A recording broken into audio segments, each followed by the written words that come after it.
일생 동안 당신이 반드시 읽어야 될 100권의 책 일당백 항우와 유방 3부 시작하겠습니다. 반갑습니다. 정프로고요. 네, 정박입니다. 네, 이지선입니다. 네, 저희가 지난주는 이제 커피 특집을 네. 전북 익산에서 전해드렸고요. 네. 다시 이제 항우와 유방 네. 3부로 돌아왔습니다. 지난주에 그 커피 네. 감동이었습니다. 네. 네, 무려 7,000분의 사람. 정말 근데 많은 분들이 오셨어요. 네, 진짜 멀리서도 오셨더라고요. 네, 부산에서 오신 분이 제일 멀 줄 알았더니 제주도 분 계셨고요. 네. 호주 분 계셨고요. 호주 브리즈번. 네, 브리즈번에서 오셨고요. 세계 각지에서 우리 일당백 우리 정박님을 뵈러. 아유, 다 뵈러 온 거죠. 네, 이렇게 많이 오셨습니다. 앉을 자리가 없어서 너무 죄송했습니다. 네, 너무 네. 죄송하더라고요. 네, 다음에 조금 더 넓은 자리. 일단 뭐 저 체조 경기장 정도가 어떨까 싶긴 한데. 그 자리에서 우리 정프로님이 약속하신 게 있잖아요. 뭐였죠? 전국 순회 공연 하신다면서요. 전국 순회 공연. 오대광역시. 네, 오대광역시 한번 가야 되겠습니다. 진짜. 네. 네, 우리 일당백 팬분들 한 분 한 분 이렇게 직접 얼굴 뵙고 하니까 좋긴 좋더라고요. 너무 좋았어요. 네, 물론 이제 그 당시에 녹음 상황 때문에 조금 음질은 다른 회차보다 좀 떨어지긴 했습니다만 널리 양해해 주실 걸로 믿고 오늘 다시 저희 스튜디오에서 항우와 유방 3부를 전해드리도록 하겠습니다. 네. 동양의 뭐 고전 중에 또 큰 축을 이루고 있는 항우와 유방. 네. 네. 항우하고 유방에 대한 이야기를 이제 지난 시간에 쭉 저희가 들었고요. 네. 이제 본격적으로 좀 싸움 얘기가 좀 들어가는 거 아니겠습니까? 그렇죠. 이제 결국 그 싸움을 하기 위해서 이제 사람을 얻어야 되지 않습니까? 네. 그래서 유방은 사실 가진 게 없잖아요. 뭐 그 시대의 영웅이 되려면 재력이 있든 아니면 가문이 명문이든 이렇게 돼야 되는데 뭐 아무것도 가진 게 없었지만 근데 어릴 때부터 이제 세상 속으로 나와가지고 여러 사람들하고 어울려 살아가는 법을 배운 거잖아요. 그런 것들 속에서 일종의 동양에서 덕이라고 하잖아요. 네. 그 사람 참 덕이 있다 이런 이야기 하지 않습니까? 뭐 덕이란 게 여러 가지 의미로 해석되겠습니다만 여기서 이제 그 덕이 있는 게 결국 중국에서 가장 이 덕이 있다고 할 때 그게 이제 인격적으로 나타나는 거를 장자의 풍모가 있다고 하거든요. 장자 우리가 장남할 때 장자 쓰지 않습니까? 네. 맞장자 그리고 장자의 풍모가 있다. 그냥 중국에서 장자라고 하면 이 사람들을 딱 만나고 대할 때 그 사람의 단점이나 결점보다는 그 사람의 장점이라고 할까 이런 것들을 계속 먼저 항상 봐주는 사람인 거죠.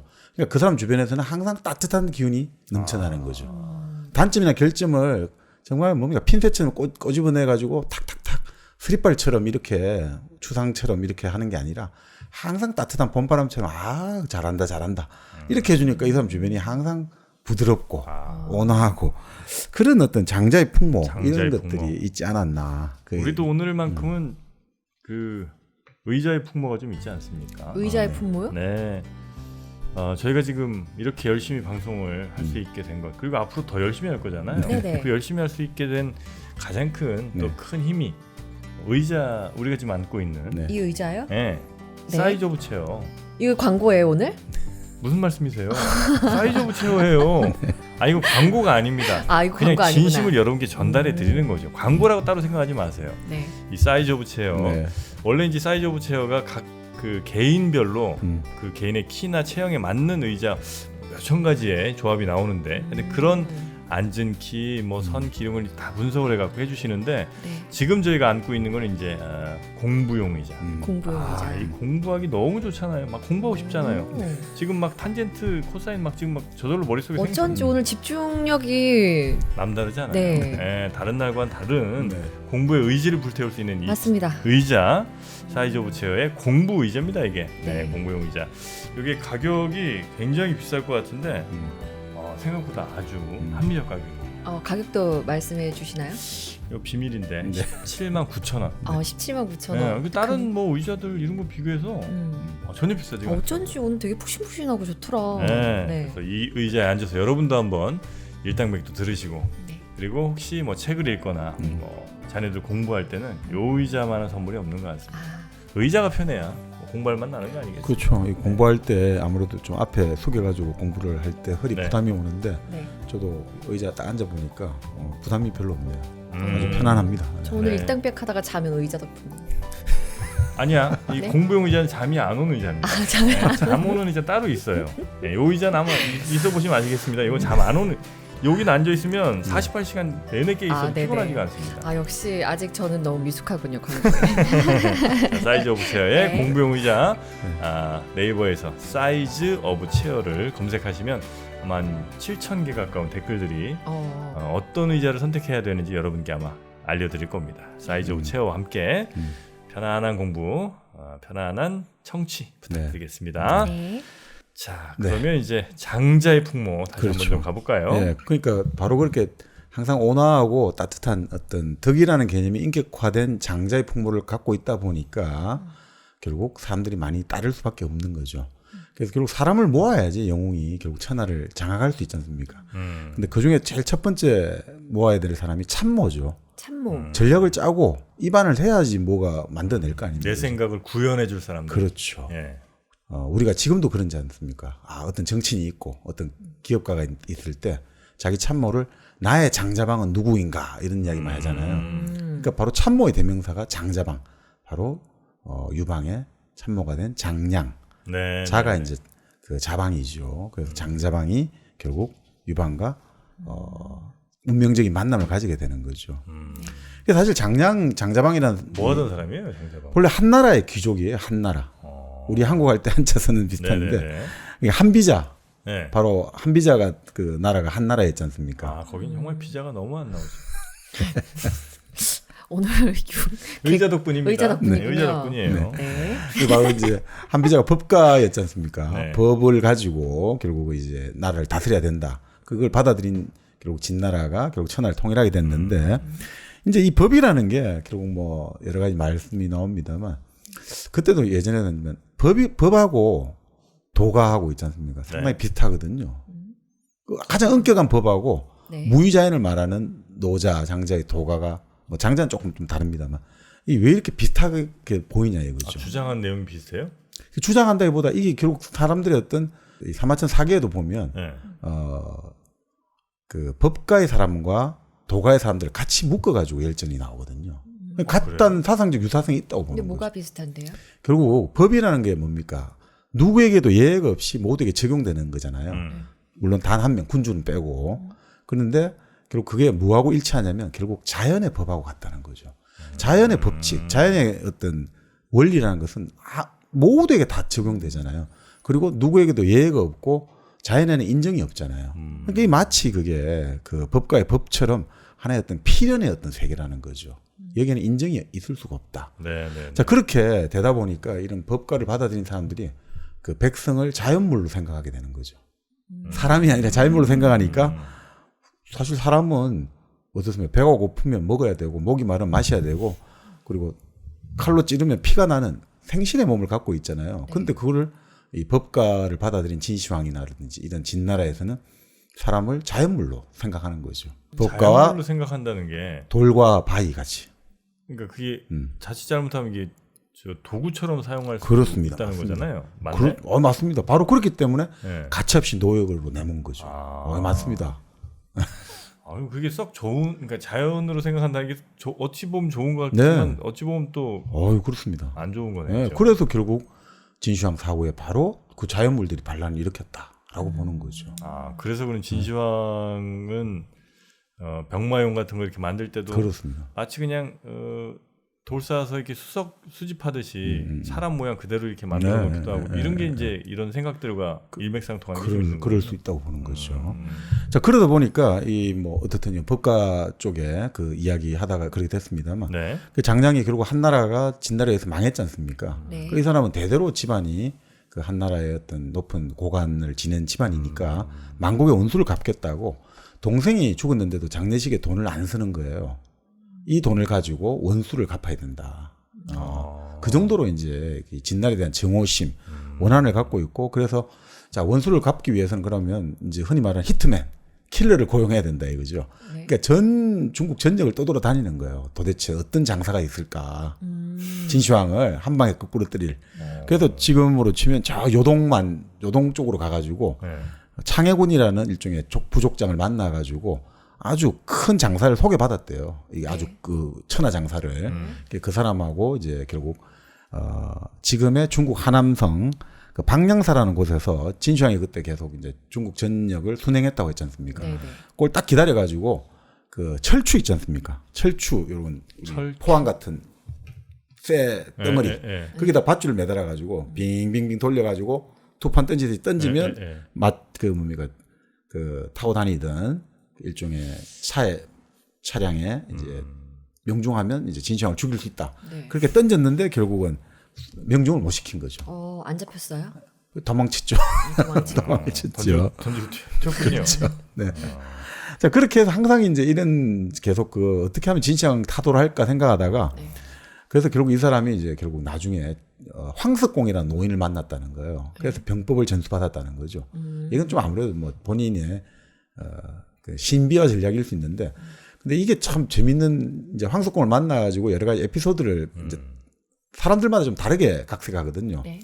황석공을 만났더니 이 사람이 다음날 아침 5시에 여기 와. 갔는데 또 5시 전에 이 황석공이 와 있더라는 거죠. 너 안 되겠다. 그래서 다음날 더 일찍, 1시간 일찍 갔는데 또 먼저 와 있더라.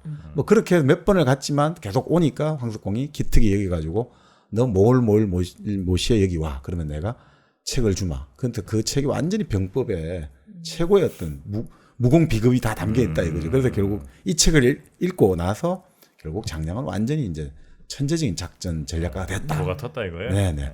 그렇게 말하는 사람도 있고 어떤 사람은 그게 아니라 황석공을 만나가지고 제발 좀 한 수 가르쳐 주십시오 했는데 황석공이 만나는데 또 이제 말을 타고 건너다가 갑자기 집신 한 짝 떨어뜨리는 거예요. 신발을. 네. 그래가지고 야 그리고 주워 해가지고 또 주워 신겨주고 또 다음 날도 또 오는데 또 신발을 떨어뜨리는 거죠. 그래서 다시 또 신겨줬다 이거죠. 네. 그래서 다음에 이제 또 할 때 이제 세 번째 또 만날 때 아유 또 신발 떨어뜨리겠지 해갖고 딱 이제 딱 가까이 올 때 이제 집신 딱 줄 준비하고 있는데 네. 갑자기 황석공이 그냥 쭉 가더라는 거예요. 그때 갑자기 장량이 돌을 깨우쳤다는 거죠. 병법의 돌을 깨우쳤다. 여기서 뭘 깨달을 수 있는지. 이건 한번 생각해 보시면 좋을 건데 여기서 갑자기 장량은 전쟁에 이기는 백전백승의 비법을 여기서 깨달았다고 하죠. 미리 준비하고 있으라. 그게 아니라 상대 허를 찔러라 뭐 이런 거 아니에요? 그거 좀 비슷하긴 한데 네. 맞히고 싶어. 결국은 선수에 당하지 말라는 거죠. 상대의 선수의 기선을 빼앗기지 말라는 거죠. 이 사람 이미 두 번이나 그 경험을 해가지고 당연히 이번에도 또 신발 던지겠지라고 해서 준비를 하고 있었잖아요. 네. 그때 만약 이 사람이 황석공이 누구 말대로 칼을 내리쳐서 목을 치면 죽었을 거 아니에요. 그러니까 미리 상대의 기선을 이 사람의 그 게임의 법칙에 끌려가지 말라는 거죠. 그리고 지금 두 번 하다 보니까 세 번째 황석공이 던지겠지라고 자기 생각하고 있었잖아요. 그게 바로 패착의 원인이라는 거죠. 항상 선수를 도라는 거예요. 항상 남에게 평가받지 마라. 네가 항상 유도를 해라는 거예요. 판을 네가 짜야지. 그렇죠. 누군가 짜놓은 판 들어가면 넌 반드시 진다 이런 거군요. 거죠. 그러니까 이기려면 어떻게 하나 내 판을 내 홈그라운드에 내 규칙이 적용되는 세계 속으로 이 사람을 갖고 들어와라. 그래야지 백전백승한다는 거죠. 그래서 우리 정방님도 네. 이 독서판을 필기판을 갖고 계신 거 아니겠습니까? 네, 이기는 판이에요. 판을 짜놓으셨구만. 네, 읽는 판입니다 이건. 네. 네. 보통 이제 그 전까지 소개해드린 그 독서대 같은 경우는 리드모아 독서대. 네. 이게 그냥 책을 이제 읽기 좋게 만들어 놓은 거잖아요. 네. 네, 이건 뭔데? 요건 훨씬 더 넓적하나요? 넓어졌죠. 네. 필기대 그죠. 리드모아 필기대. 네. 옆에 책도 놓고 네, 네. 그다음에 내가 뭐 이렇게 적을 만한 것도 그렇죠. 있을 거 아닙니까? 그리고 이제 네. 옆에서 종이 놓고 적을 때 희한하게 내 손목의 각도와 딱 적혀지는 각도가 너무나 편하게 돼요. 네. 자 봐봐요. 자 뭐 하나 쓴다고 생각해봐요. 지금 이렇게 약간 손목 꺾인 거 보이시죠? 판에 놓으면 이렇게 된다는 거예요. 네. 그러나 제가 할까요? 네, 리드모아 필기대는 네. 정확하게 네. 내 손목이 가장 편하게. 여기서는 뭐 팔만대장경 한 자리에 쓰더라도 전혀 무리가 되지 않는다. 근데 일당백에서 필기는 제가 제일 많이 하는데 저를 주세요. 저거 사. 그럴까요? 하나 사. 네, 리드모아. 이 값도 아주 저렴합니다. 네. 3만 원대거든요. 그렇습니까? 네. 원재료 얼마 안 할 것 같은데. 이런 좋은- 생각들은 혹시 네. 여러분 하실지 모르겠습니다만 이 나무 자체가 워낙 좋은 네, 좋은 나무잖아요. 나무. 네, 그래서 여러분의 손이 아주 편안하게 네. 위에서 놀 수 있습니다. 네. 리드모아 필기대 물론 이제 독서대도 판매하고 있고요. 네. 독서대와 필기대는 리드모아에서 한번 해결하시기 바라겠습니다. 네. 여러분이 판을 짜셔야 됩니다. 음. 다른 사람들의 판, 이 책상판에 놀아나지 마십시오. 자, 그렇게 해서 네. 이제 황석공을 만나가 병법을 전수받은 장량이 또 이 방랑하던 시절에 항우의 삼촌이 여러 명이 있다고 했지 않습니까? 네. 그 우리가 항량도 있었습니다만 항백이라는 삼촌도 있었거든요. 그 항백이 젊은 시절에 어떤 모종의 사건으로 인해 가지고 목숨을 잃게 될 위기에 처했는데 그때 장량이 항백의 목숨을 구해준 거예요. 오. 그 우리가 흔히 말하는 의협의 윤리를 네. 서로 딱 지켜가지고 그러니까 나중에 항백도 결국 이제 그 결초본을 하게 됐는데 어떻든 이 장량과 항백이 또 젊은 시절에 그렇게 서로 인연을 맺게 된 거죠. 자, 그렇게 해서 이제 장량이 유방을 만나가지고 이제 서로 이야기를 하는데 뭐 시바리 요타로의 소설을 보면 그렇게 나오죠. 아, 유방은 가장 잘하는 게 사람의 말을 듣는 걸 너무 잘했다 이거죠. 근데 장량의 그 느낌을 이렇게 나오죠. 장량이 마치 이야기를 막 이제 전략과 전술을 이야기하는데 거대한 그릇에 물을 붓고 있는 듯한 쾌감에 사로잡힌다는 거예요. 유방이란 큰 그릇에 내가 폭포수처럼 내뱉는 말이 하나 한 방울도 빠짐없이 다 담기는 그 쾌감이 너무너무 좋더라는 거죠. 그 이런 사람들이 있어요. 정말 이 네네. 말을 잘 들어준다는 게 우리가 보통 남녀 간의 관계에서도 사실은 뭐 여러 가지 선물도 좋고 합니다만 말을 잘 들어줄 때 가장 감동을 하게 되지 않습니까? 말 끝말을 따라하면 되잖아요. 되잖아. 그쵸? 그렇잖아. 네. 약간 정프로가 이런 스타일이 아닐까. 아, 그래요? 정프로가 이제 대체로 보면 이제 주로 이제 게스트분들의 말씀을 잘 들으면서 리액션과 함께 그분의 말씀이 어떤 의미인지를 잘 파악하고 네. 다시 이게 여쭤보고. 잘 듣는 거는 맞는데 네. 꼭 이상한 나중에 네, 궤변. 나중에 궤변. 그쵸? 그쵸? 예. 그런 궤변조차가 치밀한 전략이라는 거예요. 왜냐하면 자, 내 얘기를 듣는데 그냥 계속 예 이것만 하면 사실 재미없거든요. 아, 맞아요. 약간 네. 좀 엉뚱한 얘기할 때 아니야 그거 아니고 이런 거야라고 정정해 줄 맞아요. 때 쾌감. 맞아요. 이것마저도 어쩌면 정프로는 다 노리고 있던 게 아닐까? 그래서 이제 환상의 짝꿍인 거잖아요. 제가 네, 네. 네, 그렇습니다. 맞습니다. 네, 고맙습니다. 네, 고맙습니다. 자, 그렇게 너무나 자기 말을 잘 들어주는 주군을 만난 느낌인데 그래도 이 사람은 한 나라의 귀족이었잖아요. 네. 그렇기 때문에 유방하고 지금 바로 주군과 가신의 관계를 맺을 수는 없고 객이 되기로 했대요. 나그네 객자. 그게 뭐냐면 주종 관계는 안 맺고 내가 전략을 제공하는 참모가 되어줄게. 주종은 아니다 이거죠. 나하고 주종은 아닌데 네. 내가 이제 전략은 한 번씩 고문 컨설팅을 해줄게. 정도 생각해요. 뭐 고문. 그렇게 하시면 될 것 네. 같아요. 그러니까 전략을 한 번씩 조언을 해준다. 컨설팅을 해준다 이런 거죠. 서로 목적이 같으니까. 그렇죠. 네. 그러니까 이 참 재밌는 말을 하는데 이 그 료타르의 소설 보면 이런 말이 나와요. 왜 이제 장자방이라든지 나중에 진평이라든지 여러 사람들이 유방하게 갈까? 많은 참모들이 이런 이야기를 하네요. 재능은 늘 표현을 갈구하고 있다는 거예요. 재능이 있는 사람은 항상 그 익스프레시브하게 내가 뭔가 이 마음속에 머릿속에 담아놓은 게 계속해서 이 세상 밖으로 쏟아내고 싶다는 거죠. 그러니까 내가 이걸 표현을 잘 받아줄 수 있는 뭔가를 리더를 만나고 보스를 만나면 이럴 때 그 표현의 재미가 너무너무 좋아서 유방의 곁을 떠나기 힘들게 되는 거죠. 내가 어떤 말을 하고 내 이 재능이 이 사람을 통해 가지고 막 이 실현이 된다 이거죠. 이 재미는 세상에 어떤 재미보다 어떤 쾌락도 이거보다 더 능가할 수가 없거든요. 자기의 재능이 이 사람을 통해서 춤을 추고 있다. 이런 것들이 아주 뭐 장자방이라든지 이런 참모들이 왜 이제 유방을 떠나지 못하는가 이제 이렇게 해석을 하고 있죠. 네. 정말 그거는 아주 이제 격공하게 되는 말입니다. 그렇습니까? 네. 굉장히 격공을 많이 하시네요. 여러. 정프로가 네. 약간 좀 그런 스타일도 아니까 혼자 또 생각을 해보는 오늘 거예요. 자기에 넘치시네요.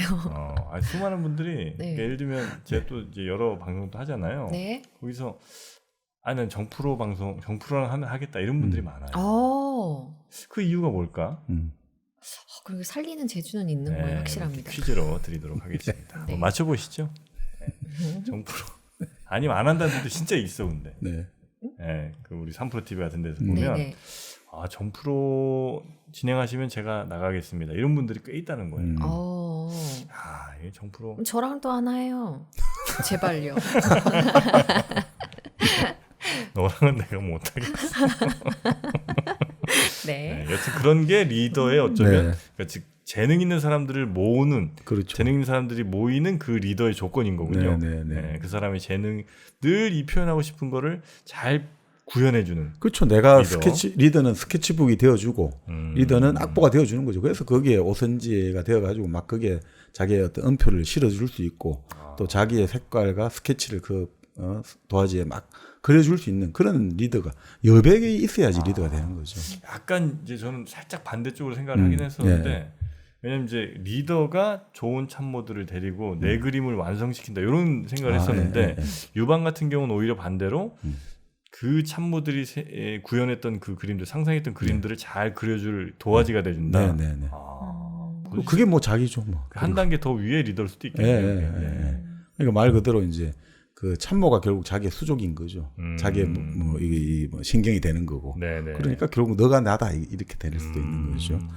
자 그렇게 해서 이제 유방은 아까 지난 시간에 말씀드렸습니다만 유방이 관중을 점령하는 게 좀 유리하다고 했잖아요. 먼저 네. 그쪽으로 가게 했으니까. 그래서 계속해서 잘 나가고 있는 거고 그 와중에 이제 조고가 유방을 살살살 유혹을 해가지고 너하고 나하고 같이 반 나누자 이렇게 하려고 작전을 짜고 호해를 죽였다고 나옵니다만 결국 이제 호해를 죽이고 나서 이제 여기서는 이제 그렇게 나와요. 호해의 형의 아들인지 호해의 형인지 잘 모르겠는데 그게 이제 호해라는 사람이 이제 그 이대 황제, 신시황의 이대 황제 아들인 거죠. 예. 네. 막내 아들이었죠. 네. 그래서 호해가 이제 여러 또 형이 있었으니까 호해 형의 아들인지 그러니까 호해의 조카인지 아니면 호해의 형인지 모르겠는데 자영이라는 사람을 이제 조고가 내세웠거든요. 황제로. 아, 네. 그래가지고 내섰는데 결국 자영이 뭐 그렇게 쉽게 안 당하죠. 바로 조고를 죽여버려요. 조고를 죽이고 자 결국 이제 뭐 유방은 하여튼 인심을 얻어가면서 관중으로 바로 진격을 하고 있는데 이 장량이 참 이제 좋은 어떤 그 방침을 알려준 게 전쟁터에서 군인에게 대해서는 아주 가혹해라 이거죠. 무자비해라. 네. 그래 전의를 꺾어야 된다. 근데 민간인에 대해서는 항상 달래라 이거죠. 민간인에 대해서는 만약에 이제 유방의 군인 중에 민간인의 재물이나 민간인을 상하게 했다 이러면 바로 목을 쳐라 이거죠. 그렇게 군기를 세우면서 인심을 얻으라. 이런 식으로 해가지고 자기하고 상대하는 군인들은 완전 가혹하게 완전히 다뤄가지고 저항 의지를 없애게 하고 주변의 민간인들은 살살살 위로해주는 요 양면 작전을 구사했는데 이게 결국은 그 이후에 중국 대륙의 많은 혁명가들의 공식이 돼버린 거죠. 그래서 삼국지의 유비도 그렇게 그렇고, 하는 거군요. 그리고 바로 이제 20세기의 마오쩌둥 공산당도 바로 이런 전략을 썼던 거죠. 그러니까 항상 그런 전략. 그러니까 군인과 상대해야 되는 군인과 우리가 또 민간인을 항상 분리해라. 그렇게 해가지고 서로 그쪽 그 군과 민간인을 서로 어떻게 보면 이제 사이를 벌려놓으면 결국 우리는 이길 수 있다. 이렇게 이제 본게된 거죠. 네. 자, 그래서 이제 유방이 바로 관중 땅에 먼저 들어가게 되고 그 진나라의 수도였죠. 함양에 들어가게 된 거죠. 네. 자, 그럴 때 자영이 그 아까 말한 이제 결국 3대 황제가 된 거죠. 자영이 항복 사신을 보내고 이제 어차피 뭐 대항할 수가 없으니까 참 이때 뭐 그래 보면 이렇게 나와요. 그때 그렇게 했다는데 이제 망한 나라 패전국의 이제 왕이잖아요. 황제가 입성한 점령군의 장수에게 어떤 식으로 가야 되냐면 흰 말이 끄는 흰 수레를 타고 네. 또 목에서 가슴으로는 이게 끈을 이렇게 쭉 늘어뜨려 가지고 하얀 나무 상자를 여기 이제 가슴 쪽에 매달고 하는 거예요. 그 나무 상자 안에 뭐가 있냐면 바로 옥새가 들어 있고 그리고 그런 여러 가지 징표가 들어 있는 거죠. 네. 그래서 그거를 딱 이제 갖다 바치는 거죠. 그리고 내 목숨은 당신에게 달려 있소이다 이렇게 하는 거죠. 참 만국의 왕은 비참하죠. 이렇게. 동서고금 막론하고 이 항복은 왜 꼭 하얀색이 들어갈까? 하얀색? 보통 이제 뭐 백기를 백기를 들고 서양도 뭐 비슷했던 그렇죠. 것 같고요. 뭐 복싱할 때도 이렇게 흰 수건 던지잖아요. 네. 왜 흰색일까? 흰색일까? 뭐 예를 들어 빨간색이거나 땡땡문이나 뭐 이런 거 던질 빨간색은 정말 안 어울리고. 그건 좀 안 어울리나? 네. 자극을 하니까. 근데 그런 거. 검은색 나 왜? 피나고 있어 뭐 이렇게 던져. 피해나고 있어. 근데 빨간색은 안 어울리는데 검은색, 흰색, 노란색 뭐 이렇게 다 할 수 있을 것 같아요. 이게 진짜 흰색일까요? 검은색도 하긴 그렇죠. 검은색 난시 싸울 의지 없어. 네. 검은색. 우리 다 죽었어. 검은색. 뭐 노란색도 그렇죠. 충분히 가능할 것 같은데 흰색 아무 뜻이 없다는 걸 좀 보여주는 건가? 흰색이 또 어떻게 보면 또 죽음의 색이라고 하는 사람도 있고요. 네. 그러니까 이제 졌다라는 것들을 할 때 죽음의 색을 흰색이라고 하기도 하고 뭐 보통 그렇죠. 색을 다 우리가 섞어버리면 모든 색깔을 다 섞어버리면 그게 뭐가 되죠? 검정이 되죠. 네. 근데 네. 빛은 다 섞어버리면 흰색이 되잖아요. 무색이니까. 네. 그러니까 그런 거하고 상관이 있을까 모르겠네요. 네. 그러니까 아무 뜻이 없습니다. 저는 이제 여러 상대방 그러니까 그대가 원하는 대로 나는 다 하겠소라는 뜻으로 아마 하면 흰색이 조금 뭐 맞는 것 같기도 해요. 네. 예, 뭔가 이렇게 내 의도가 전혀 없다. 네, 어떤 의도도 나는 표현하지 않겠다는 뭐 이런 너의 뜻대로 하겠다는 걸 네. 이제 보여주는 거는 흰색도 좀 뭐 적절해 보이긴 합니다.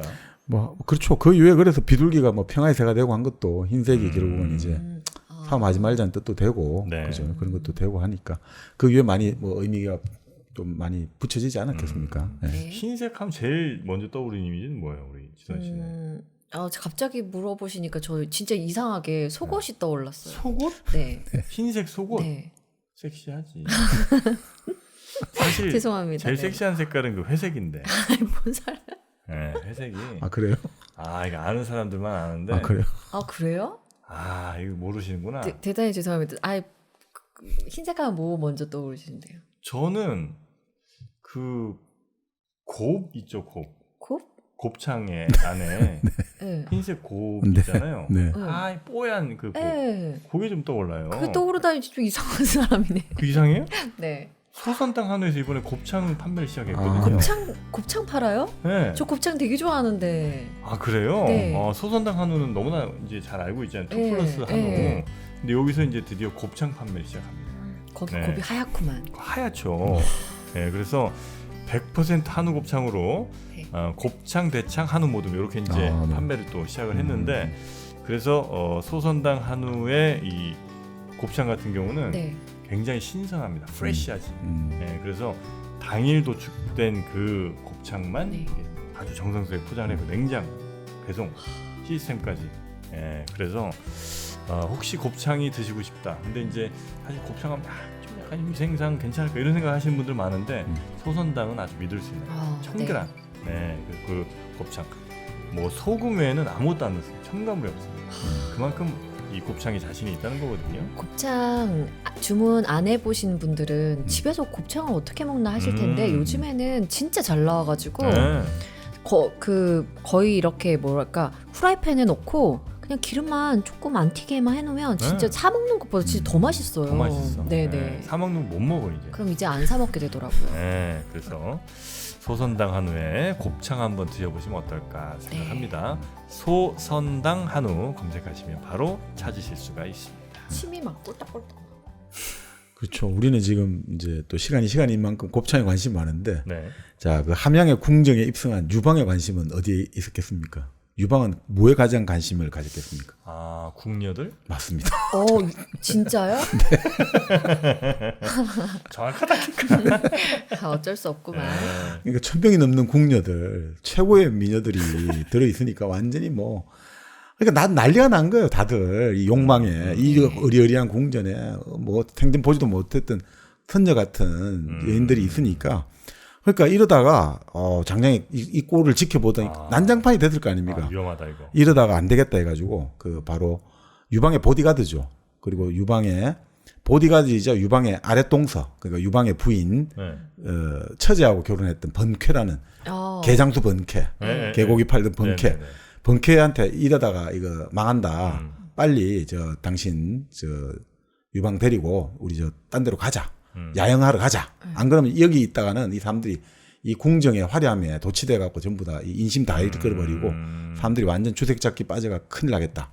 그래서 이제 번쾌가 계속 이제 나가자고 고집을 부리고 있다 이거죠. 근데 안 갈 것 같은데. 그 소설에는 그렇게 나와요. 소설에는 유방은 본래 성교에 관한 남에게 별로 부끄러움이 없는 사람이거든요. 그래서 궁녀 하나를 잡아가지고 이미 거사를 치르고 있는 와중에 번쾌가 계속해서 나가자고 끌고 나가자고 장량하고 전부 다 그 거사를 치는 와중에서 할 수 없이 유방이 알겠다 하고 이제 못내 아쉬움을 남기고 이제 떠났다 이렇게 나오죠. 1차전 마무리는 하셨겠지 뭐. 여기 소설에는 마무리를 못했다. 이렇게 생각하죠. 아, 그럼 못 갔어. 그러면 난 못 갔다고. 아니 왜냐면 본캐가 당기고 장량이 잔소리를 옆에 계속 하는데 그게 되냐 이거죠. 이 녀석아, 너 때문에 죽었다. 네. 아, 근데- 근데 저 시간이니까 좀 낫네. 내가 하면 뭐 아주 더러웠을 텐데. 아, 근데 어이구 대단하다 그래도 가자고 하는 가네요. 아니 옆에서 뭐 잔소리도 하고 그러니까 자 그런데 네. 이렇게 다 난리가 나고 전부 여인과 보물과 이런 데 관심이 눈이 빨개져 있을 때 그 안살림을 맡았던 소아는 어디를 갔냐면 법령이나 이런 도서를 모아놓은 창고 있죠. 네. 거기를 딱 간 거예요. 그러니까 이 뭐냐면 이 서류가 결국은 한나라 제국 자체, 그러니까 말고 진나라 제국 자체라는 걸 안 거죠. 앞으로 한이 성공하려면 바로 이 서류가 있어야 된다. 이게 바로 천하의 요새가 어디 있고 인구가 어디 있고 백성들은 무엇 때문에 고통받고 이게 전부 다 있다 이거죠. 이게 나중에 전쟁을 수행할 때 전부 그 하나의 기초 자료가 되고 결국 나중에 이것이 행정적인 어떤 가장 밑거름이 되기 때문에 그러니까 이 소아라는 사람은 딱 아는 거죠. 제국의 그 문서가 제국 자체라는 걸 알고 있는 근대적인 사람인 거죠. 똑똑하다. 역시 관료 출신에 소아가 일단 이것들을 그때 쫙 다 모으거든요. 이게 결국 나중에 또 그 유방이 결국 항우와의 전투에서 이기게 되는 하나의 큰 어떤 작용이 되는 거죠. 자 결국 이런데 문제는 뭐 이렇게 점령하고 나서 유방이 너무 기분이 좋은 거예요. 그래서 이제 인심도 좋고 또 그동안에 진나라 법이 얼마나 가혹했습니까? 법도 많고. 근데 딱 법을 이제 약법 3장, 법 3개만 딱 하는 거예요. 사람을 죽이면 사형, 상처를 입히거나 남의 물건을 훔치는 자는 그에 합당한 형에 처한다. 요 딱 3개. 사람을 죽이면 사형, 상처를 입혀도 그에 합당한 벌을 받는다. 남의 물건을 훔쳐도 벌을 받는다. 요 3개. 아, 그래요? 그게 얼마나 인기가 있겠습니까? 원래 법이 많으면 인기가 없잖아요. 법이 줄어지면 요즘 지금 규제가 줄어드니까 또 사람들이 너무 좋아하는 거죠. 그러니까 유방이 이게 도치가 되니까 또 옆에 사람들이 아유 그러면 이럴 때 그 함량에 들어올 때 함곡간이라고 천하의 요새가 있거든요. 여기만 딱 문 닫아버리면 항우가 이제 아무리 들어오고 싶어도 못 들어와요. 그러니까 지금 우리가 여기 다 들어왔으니까 항우는 못 들어오게 우리 사람 보내가 그 문 닫아버립시다. 여기에 유방이 홀라당 넘어가 버린 거예요. 그래 네 말이 그럴듯하다. 자, 그러니까 어떻게 됐습니까? 항우가 이제 혹한 12월 달에 이제 도착하게 되거든요. 바로 딱 함곡간에 딱 도착했는데 문이 닫혀 있는 거예요. 유방은 이미 2달 전에 와 있고. 그러니까 이 사람이 완전 경노할 거 아닙니까? 이런 지금 이 건방진 이런 형편없는 저 유방 따위가 지금 나를 막고 있어 해가지고 총격하니까 아무리 천하 요새라도 바로 한 방에 다 부서져 버리는 거예요. 아, 그래요? 이제 큰일 났을 거 아닙니까, 이제. 그리고 범정이 옆에서 항우의 핵심 책사가 범정이거든요. 항우가 얼마나 존경했냐면 아보라고 불렀거든요. 아보. 무슨 뜻인데요? 그 아보는 뭐냐? 아버지 다음 가는 사람. 이때 부자를 보자로도 부르거든요. 그래서 아보.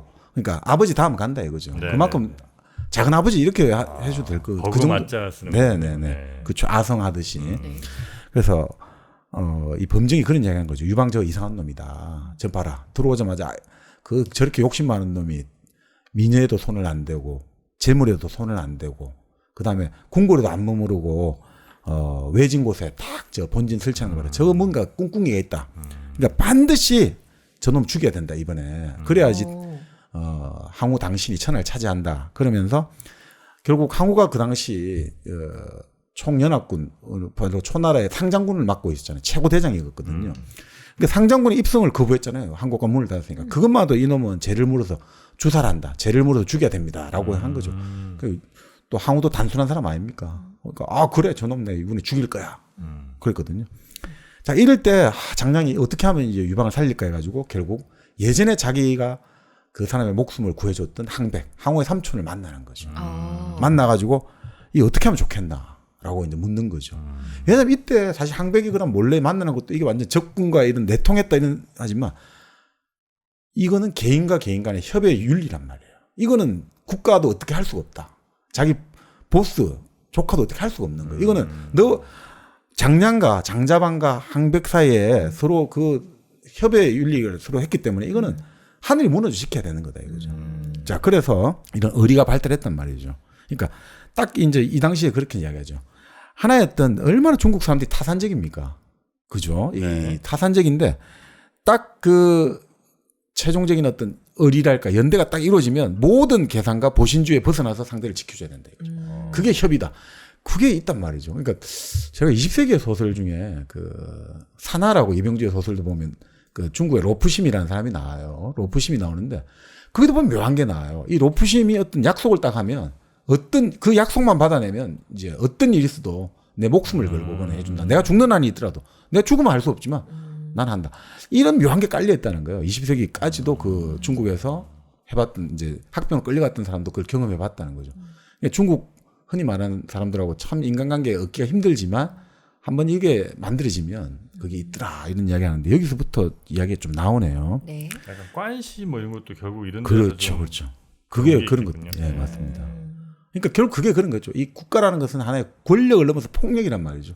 여기서 무력한 개인이 대항하고 살아남기 위해서는 그런 어느 순간에 딱 우리가 이 관계를 맺을 때는 이거는 서로 목숨을 걸고 지켜줘야 된다. 그렇게 우리가 생존할 수 있고 살아갈 수가 있다. 이런 거 아닌가.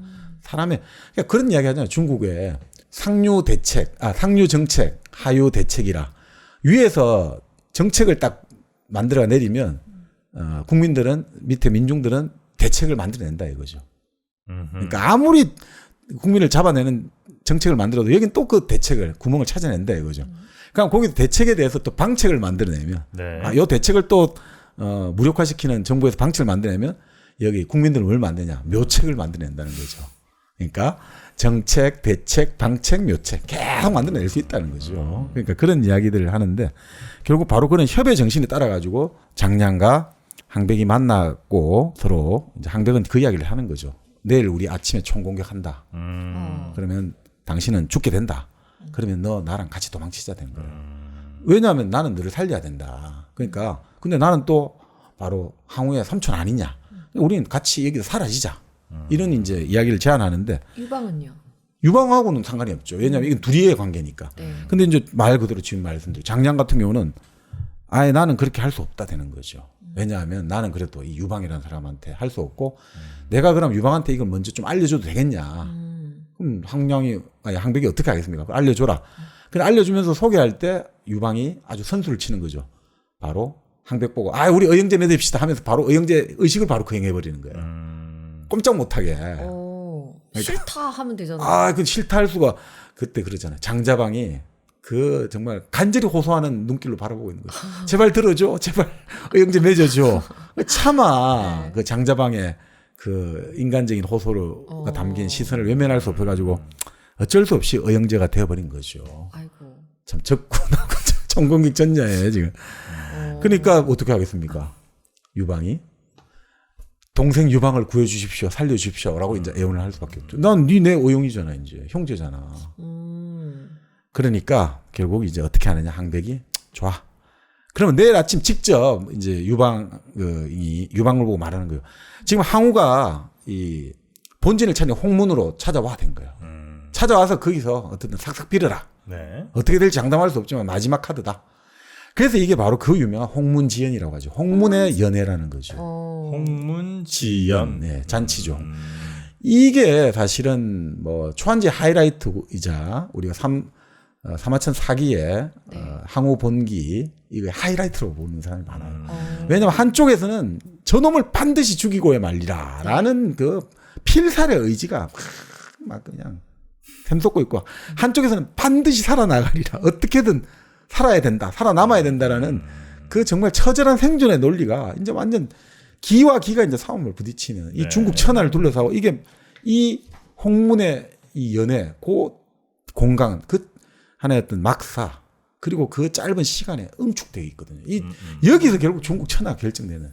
그러니까 우리가 그때 한번 세계사의 순간에 참 별과 같은 순간들이 있다고 했잖아요. 그러니까 정말 살면서 이 한순간을 위해서 수백 년이 수백만 명이 존재했을 것 같은 순간들. 바로 지금 그 별의 순간이 온 거죠. 자, 그래서 항백은 이제 급하게 이제 여기서 딱 의형제하고 그 안을 만들어준 다음에 돌아와가지고 항우를 깨우는 거예요. 그 조카니까. 깨워가지고 지금 내가 장량하고 유방을 만났다. 이야기하면서 지금 내일 아침에 유방이 찾아와서 업수를 하겠단다. 좀 이야기는 들어줘라. 이렇게 말하는 거죠. 그러면서 이제 그때도 의에 나는 어긋날 수 없다. 의라는 것들. 그러니까 이게 참 의라는 게 보면요. 우리가 의롭다 하잖아요. 네. 그 의로울 의자가 정의할 때 의자가 그 양양자잖아요. 양. 위에. 네. 양이고 밑에는 나자잖아요. 아. 이게 뭔 뜻이겠냐 이거죠. 나중에 이 책에는 그렇게 해석을 해놨는데 여러 해석이 있겠습니다만. 네. 하여튼 보면 양양자에다가 나자가 있잖아요. 네. 이게 뭔 뜻이겠냐 이거죠. 그때 그 사람들이 의롭게 살자, 의롭게 죽자 이게 최고였거든요 그 당시. 무슨 뜻인데요? 이 나자에 양양자 밑에 나자거든요. 나자의 양양이다.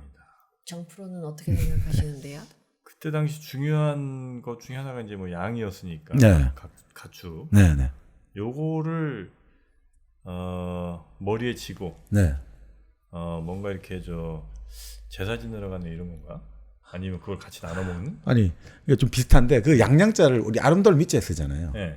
양양자에다가 밑에 큰 대자가 있으면 아름다울 미가 네네네네. 되잖아요. 그러니까 양양이란 아름다움을 상징하거든요. 그러니까 내가 아름답게 하는 거. 그게 뭐냐면 폼나게 죽고 싶다는 거예요. 폼생폼사 이게 바로 의리예요. 의리라는 거는 이해 안 하고 내가 진짜 아름답게 그래 내가 한번 결정한 건 밀어붙일 거야. 나는 이 사람 도와줄 거야 라고 하면 그냥 그대로 가는 거. 그러니까 사실은 이때 의라는 게 폼나게 살자 폼나게 죽자 이게 사실 우리 의가 대단한 것 같은데 나 그렇게 치사하게 안 살 거야. 이게 바로 의리예요. 나 폼나게 간다? 폼나게 한다 이거죠. 그러니까 항우도 그런 거 좋아하는 사람이거든요. 네네네. 우투투 나와 장량은 이렇다니까 삼촌이 그 말 하니까 보통 다른 자기 삼촌 아니면 때려 죽였겠죠. 네. 삼촌이니까. 그리고 삼촌이 또 의롭게 이러니까 협이다 이러니까 그래 하면서 그러니까 항우가 어떤 사람이냐면 이 항우는 좀 어린애 같다고 해야 될까? 어린애? 예, 네, 약간 어린애 같은. 그러니까 이 사람은 막 어떤 순간에는 막 그냥 불처럼 딱 끌어오르는 거예요. 파토스의 사람.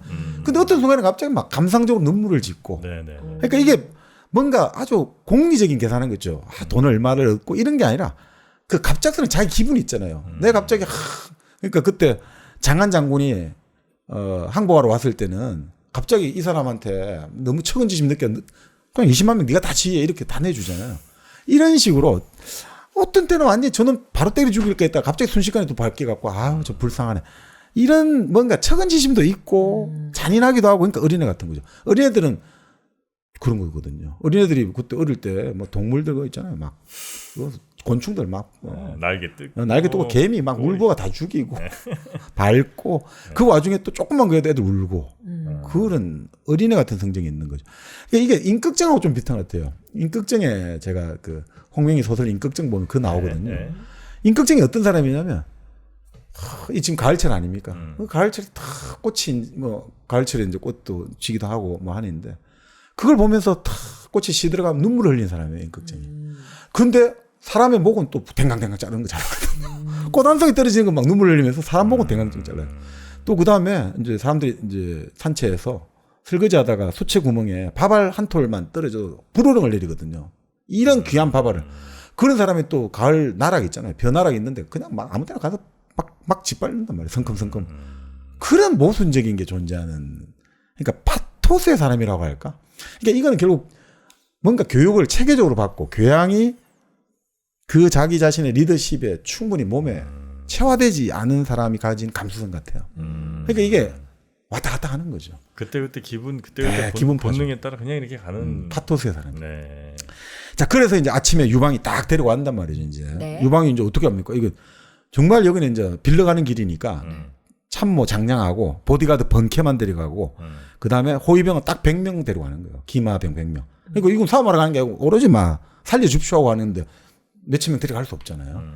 자, 이렇게 하면서 장량이 무조건 조언한 거예요. 무조건 엎드리고 무조건 울어라. 무조건 울면서 말해야 된다. 그거 맞거든요, 사실. 지금도 어떤 정치인들 만나고 이럴 때 정치인이나 기업인들 사람들이 반드시 이 사람 잡아야 되잖아요. 가장 원시적으로 작용해요. 만나자마자 큰절하고 울면서 시작해야 돼요. 집자잖아요, 그 집. 네. 근데 그게 제일 효과적이에요, 사실. 아닌 것 같죠? 제일 효과적이에요. 네. 대놓고 해야지 제일 좋아해요. 남들 보는 앞에서 울어주고 남들 보는 앞에서 아부를 해줘야지 그 사람이 내 사람이에요. 차마 이걸 못하겠다. 그러면 내 사람 아닌 거죠. 너는 아직 너 자의식이 있네. 안 써. 이래야 되는 거죠. 네. 자, 그래서 장량이 이제 조언을 잘해주고 번케한테 그런 거예요. 당신이 오늘 죽을 날이다. 당신은 당신 죽은 유방을 위해서 오늘 죽어야 된다. 그 정도로 이제 번케한테 정신 무장을 시키는 거죠. 당신 오늘 살아갈 생각하지 마라. 유방을 살리기 위해서 너 오늘 목숨을 오늘은 죽기 좋은 날이다. 딱 죽기 좋은 날이네. 그 신세계에 나오잖아요. 네. 그게 본래 인디언들에서 나온 이야기예요. 인디언들이 어느 부족인지 까먹었는데 인디언 부족들이 싸움하러 나갈 때 오늘 죽기 좋은 날 이렇게 말하고 딱 하고 싸움하러 나가는 거예요. 그래서 신세계에서 그분 시나리오 분이 그걸 아시는 것 같은데 오늘은 죽기 좋은 날이라는 게 거기서 나오거든요. 인디언들이 딱 전쟁하러 싸움하러 나갈 때 오늘은 죽기 좋은 날 이렇게 하거든요. 네, 바로 딱 오늘이 당신 죽기 좋은 날이다. 번개한테 그렇게 얘기하고. 네. 그 번개도 이제 그래 내가 이제 난 오늘 완전히 죽을 거다라고 각오를 하는 거죠. 네. 자 그래갖고 딱 유방이 이제 군문에 들어갈 때는 번개도 못 들어가. 장량만 딱 데리고 들어가야 되는 거죠. 그래서 딱 이제 있는데 항우가 이제 막 하는 거죠. 너는 이놈아, 너 죽을 죄를 졌다라고 막 그냥 불호령을 내리는데 바로 유방이 넙죽 엎드려가지고 이제 떨리는 목소리로 변명을 해야 되는 거예요. 떨리는 목소리. 아이고 그게 아니고 죽어는. 그러자마자 항우가 갑자기 살기를 거둬버리는 거예요. 갑자기 척은지심이 발동하는 거죠. 아이고 그래 뭐 저 빳바닥에 했으면 바로 칼을 내가 죽였을 건데 항우는 뭐 자기한테 넙죽 엎드린 사람 무조건 이미 끝났다. 그리고 항우는 시각적인 사람이거든요. 항우는 그러니까 종합적으로 보지를 못한 사람이에요. 입체적으로. 그러니까 시각적으로 지 눈앞에 이게 엎드려가지고 벌레처럼 벌벌벌 떨잖아요. 그 순간 이미 끝나버린 거야. 얘는 내 적수 아니야. 얘를 왜 죽여? 다루기 참 쉽다, 그죠? 감정이. 그렇죠. 네. 근데 이게 그런 사람인 거죠. 자, 그러니까 바로 자리에 앉으라 하고 술을 가져와. 주연이 바로 베풀어. 앉아. 괜찮아. 안전해. 참 단순하죠. 그래서 항백이 그때 또 들어오고 삼촌이 들어와서 또 분위기 또 띄워주고. 그래서 어떻게 앉았냐? 뭐 그렇게 기록은 이렇게 나오냐? 항우와 항백은 동쪽을 보고 앉고 서쪽에 앉았다는 소리죠. 네. 범정은 남쪽, 북쪽에서 남쪽을 보고 앉았고 장량은 서쪽을 향해 앉았고. 그러니까 장량하고 항우, 항백이 마주보고 이제 범정하고 유방이 마주보는 거예요. 이런 식으로 마주보게 돼 있는 거죠. 자, 그러니까 범정이 아무래도 이럴 것 같아가지고 항우한테 미리 또 신호를 줬거든요. 만약에 거기서 바로 안 죽이면 이게 할 때 내가 옥으로 만든 결이 이런 뭐 이제 놀이개라고 해야 될까 이제 일종의 신호를 나타내는 이런 것들 장신구 요거를 들어올리면 그것도 죽여라 이게 이제 신호하게 했거든요. 계속 이제 술 한잔 마시면서 죽이라고 계속 들어올려도 못 본 척하는 거예요. 항우가 못 본 척하는 거예요. 천하의 기회를 놓쳤네. 그렇죠. 좀 이미 아까 말씀드린 이미 유방은 저거는 아무것도 아니야. 판단 내렸으니까 조금 죽여서 뭐 할 거야 이래 된 거죠. 그래서 결국 범정이 이거 안 되겠다 해가지고 이제 항장을 불렀어요. 항장이요? 항우의 조카거든요. 네. 항우의 조카인데 또 칼싸움 잘하는 거죠. 네. 그 불러가지고 유방을 너가 죽여야 된다. 오늘 여기 초나라 항시 가문이 걸려 있다. 그 너가 칼춤을 춘다, 건물을 춘다고 들어가서 찬스를 봐가지고 유방을 죽여버려. 너 반드시 이거 오늘 이 오더를 달성해야 된다. 네. 항장이 알겠습니다 하고 들어갔죠. 자, 그래서 이제 뭐 제가 이 뜻깊은 날에 칼춤을 추겠습니다. 라고 추는데 이게 뭔가 분위기 심상치 않거든요. 살기가 자꾸 나온단 말이죠. 그때 바로 또 항우의 삼촌 항백이 나서가지고 아이고 우리 그 손잡벌이잖아요. 혼자가 추는데 이 할아버지가 가만히 있어도 되겠냐. 박자 좀 맞춰줄게. 박자 맞춰주면서 막는 거죠. 계속 이제 유방 앞을 막아주는 거죠. 그러니까 이게 계속 몇 탑이 되니까 어느 순간에 장량이 보니까 야 이거 도저히 더 이상은 이제 항백이 나이가 많잖아요. 도저히 항장을 당연히 못하겠다 했고 바로 이제 번쾌에게 달려나가는 거죠. 그래서 번쾌한테 딱 말한 거죠. 이제 경이 죽을 자리가 생겼네. 이렇게 된 거죠. 그 번쾌가 에이 좋아 해가지고 막 그냥 앞에 지키는데 돌진해버린 거죠. 번쾌도 완전히 천하의 이제 저돌적인 장사란 말이죠. 네네. 그리고 막상으로 개고기 장수 번쾌가 돌진해가 들어가 버리는 거죠. 그러면서 갑자기 어떤 시커먼 건달 뭐 큰 장수 같은 놈이 갑자기 들어와 칼싸움한테 들어와가지고 항우 보고 장군은 어떻게 패공의 충성심을 몰라줍니까? 라고 큰 소리를 하니까 갑자기 공기가 확 바뀌어 버리는 거죠, 그죠? 지금 완전 일측족발에 이제 유방이 죽냐 마냐 했는데 갑자기 막 털이 숭숭 나고 이런 덩치가 큰 장사가 들어와갖고 벼락 같은 고함을 지르면서 항우에게 장군은 어떻게 말이야? 어떻게 이 패공 유방을 이제 패공이라고 불렀잖아요. 네. 이 충성심을 몰라줍니까? 이렇게 오늘 충성심을 보이려고 왔는데 어떻게 이렇게 몰라주십니까? 라고 그러냐. 고함을 지르니까 또 항우가 그런 걸 좋아하는 거예요. 내 같은 놈이 또 있구나. 장사. 물불 안 가리고 들어와갖고 불문곡직하고 이렇게 하실 수 있습니까? 이게 너무 또 호쾌한 거예요. 네. 참 한국은 참 인간적인 거예요, 그죠? 계산하는 사람이 아닌 거예요. 단순해 진짜. 네, 너 참 마음에 든다 된 거예요. 그래서 네. 저 장소에게 너 뭐 한 사람이냐? 그러니까 난 저놈에게 고기와 술을 줘라. 그러니까 또 번쾌가 이제 개고기 장사했잖아요. 네. 그러니까 뭐 얼마 잘 먹겠습니까? 고기를 잡아갖고 술을 벌컥 마시고 고기를 막 이렇게 하니까 그 장사다 하니까 기분이 좋으니까 이 분위기가 바꿔진 거죠, 그죠? 네. 갑자기 새로운 어떤 이제 배우가 튀어나와 분위기가 바꿔지니까 이럴 때 장량이 이제 생각을 한 거야. 이제 큰일 났다. 아니 죽음의 외나무다리 반은 건넜다 생각하는 거죠. 이제 살았다. 살 이제 수도 있겠다. 살 수도 있겠다. 장량 생각. 장량 생각에 이제 이게 번쾌가 들어오면서 이게 지금 완전히 분위기가 바뀌어 버렸다. 그러면 이런 생각하는 거죠. 이 재밌는 말을 하는데 네. 히바르타리오 그립니다. 도저히 우리가 인간의 이제 꾀로 지략의 힘을 쓰지 못하고 세상이 말하는 논리로 도저히 이해할 수 없는 어떤 뭔가 부조리한 어떤 정신이 마치 대지에 번개 벼락이 내리꽂히듯이 그런 행동을 할 때 마지막 희망이 하나 생겨난다 이거죠. 그러니까 우리가 아무리 머리로 논리로 아무리 생각해도 도저히 더 이상 안 되는데 그때 우리가 설명할 수 없는 어떤 행동이 마치 하늘에 천둥이 치고 벼락이 내리꽂히듯이 할 때 그때 뭔가 하나의 또 왜? 세상의 희망이 나오지 않나. 2002년 월드컵 때 갑자기 별거 아닌데 네. 갑자기 분위기가 확 바뀌는 순간 있잖아요. 그렇죠, 그렇죠. 그런 거 갑자기 떠올라요. 이게 흐름이란 게 참 네. 있다는 것 같아요. 그러니까 우리가 생각할 때 아니 물리적으로 뭐 사람과 사람이 있고 뭐가 있냐는데 그 사람과 사람이 뿜어내는 살기와 살아야겠다는 그 모든 어떤 활기 이런 것들이 부딪혀가지고 도대체 뭐가 이기냐. 근데 그게 일진일퇴를 거듭했단 말이죠. 여기에 유리했다가 유리할 때. 근데 어느 순간에 딱 승세가 이제 이 하나의 어떤 게임 메이커 새로 이제 교체 선수가 들어온 거죠. 번개가 네. 딱 들어오면서 갑자기 분위기가 확 바뀌어버리면서 승기를 타버리는 거죠. 그러니까 이게 잘 될 때는 쫙 가는 게 쉬운데 못 될 때 참 뒤집어기가 어려운데 맞아요. 그럴 때 이제 우리가 선수 교체를 하는 건데 번개가 확 하면서 이제 갑자기 번개 와서 막 술 먹죠. 고기 잘 먹고 막 뭐 한 통씩 먹고 고기를 뭐 이렇게 뭡니까 흔히 말하는 멧돼지 다리 한쪽을 주는데 막 우걱우걱 씹어 먹으니까 사람들 신기할 거 아니에요. 그리고 막 웅성웅성 될 거잖아요. 그럴 때 이제 유방이 장량이 힌트를 준 거죠. 유방이 화장실 척간에 가겠다 하면서 신용하면서 그러면 날 살리라고 도망을 치는 거죠. 유방요? 유방은 도망을 쳐야죠. 범증이 이제 엄청 안타까워요. 그렇죠. 그런데 장량은 마지막에 어떻습니까? 이제 그러니까 아주 장량은 외교관이잖아요. 진짜 외교가 중요해. 이건 도망치가 그렇게 하면 또 저놈 도망쳤다는데 장량이 아주 우아하게 딱 말하면서 사실 오늘 저희들이 준비한 선물이 있습니다. 시간을 끌어야 되니까. 그래서 상장군 항우에게는 이걸 갖다 바치고 범정 또 아보에게는 이걸 갖다 바치고 이러면서 아주 우아하게 외교 합법을 구사하면서 작별 인사를 우아하게 하고 그 와중에 이미 다 사라졌죠. 유방은 이미 도망.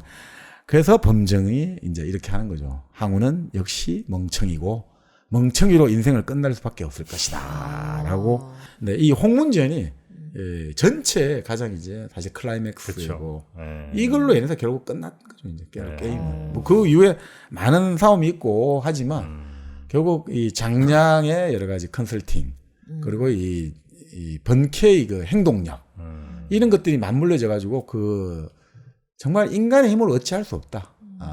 하늘이 결국 뜻이 이렇게 간 거 아닌가라고 볼 수 있는 아까 거죠. 말씀하실 때 유방은 하얀 도화지에 네. 부하들이 막 그릴 수 있게 해준다고 했었잖아요.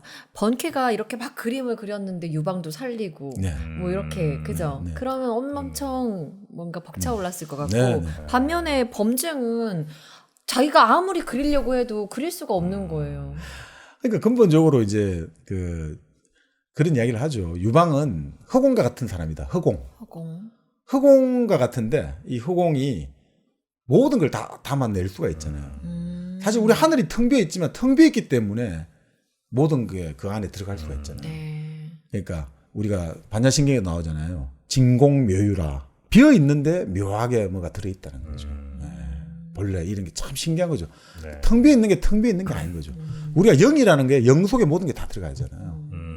영에는 만을 곱해도 영이고 네네네. 영에는 1을 더해도 1이고 그 자리 그러니까 영에는 더하면 다 그 자리를 주고 또 영에는 곱하면 다 영으로 자기 걸로 만들어내는 그러니까 마치 유방은 영과 같은 사람이었다. 모든 걸 결국은 다 100만이 오고 1000만이 하더라도 곱하기 0하면 다 유방으로 다 영으로 수렴하는 사람. 비어 있는 사람이 좀 되고 싶네요, 저도. 네. 그렇죠. 번쾌. 네. 그 약간은 좀 무모해 보이는 네. 그런 행동이 결국은 또 아주 그 하늘 무너질 것 같을 네. 때 솟아날 구멍을 또 그렇죠. 마련해줬던 그런 상황이 이제 홍문지연이라는 그 챕터 그 그렇습니다. 부분에서 굉장히 이제 네. 빛났던 네. 번쾌한테는 막 고기도 이렇게 막 먹고 술도 막 먹고 하니까 커피도 막 한 1kg씩 그냥 막 1리터씩 이렇게 네. 먹으면 어떨까 하는 아, 생각이 또 듭니다. 번쾌가 술을 그렇게 잘 마셨다면서요? 네. 번쾌 술 잘 마셨죠. 네. 네. 커피도 그냥 네. 요즘 그 커피 잘 드시는 분들은 진짜 뭐 이만큼 맞아요. 1kg, 아, 1리터씩 1리터. 1리터씩 드세요. 하루 100잔 아닙니까? 1kg면. 1kg면요? 네. 한 아니 70. 1리터니까 대충 뭐 좀 많이 드시는 분은 1리터 그냥 마시더라고요. 드시더라고요 진짜. 네. 예, 커피 좋아하시는 분들은. 네. 그래서 1kg 커피 여러분도 한번 맛보시면서 올 또 가을 다가오는데 네. 따뜻한 향기로운 하루 보내시길 바라겠고요. 네. 지난 저희 익선 방송에서 아마 1kg 선물들 많이 받으셨을 겁니다. 네. 네. 그 선물 뭐 값을 따지는 건 좀 뭐 네. 그렇긴 합니다만 하여튼 꽤 많은 선물들을 우리 시청자분들께 또 드렸으니까 네. 저희도 또 1kg 그 최고급 커피, 시오이 커피. 예, 저희가 음. 한번 선물로 그때 가서 네, 선물로 드렸죠, 드렸잖아요. 드렸죠. 네. 근데 그 던질 때 네. 저는 너무 향이 좋은 거예요. 가면서도 네, 이렇게 던지는데 향이 너무 좋아가지고 나도 가지고 싶다. 그랬죠. 아낌없이 다 드렸죠. 네, 네. 여러분 것입니다. 네. 자, 1kg 커피도 많은 사랑해 주시고요. 우리 오늘 항우와 유방 3부죠. 3부 네. 마무리하면서 혹시 듣고 싶은 노래가 있을까요? 왠지 영웅들의 이야기니까 이명웅의 우리들의 블루스. 이명웅의 네. 혹시 우리 네. 장관님께서는 또 영웅 이야기 하시니까 네. 영웅 본색의 더 벨을 테마로 네. 네. 두 곡 중에 좋은 곡 한번 제작진의 선택을 맡겨보겠습니다. 여러분도 한번 좋은 노래 한번 들어보시고요. 저희는 다음 시간 항우와 유방 이제 마지막 네. 에피소드를 향해서 네. 달려가 보도록 하겠습니다. 너무 재밌었어요, 저 네. 네. 잠시 후에 뵙겠습니다. 네.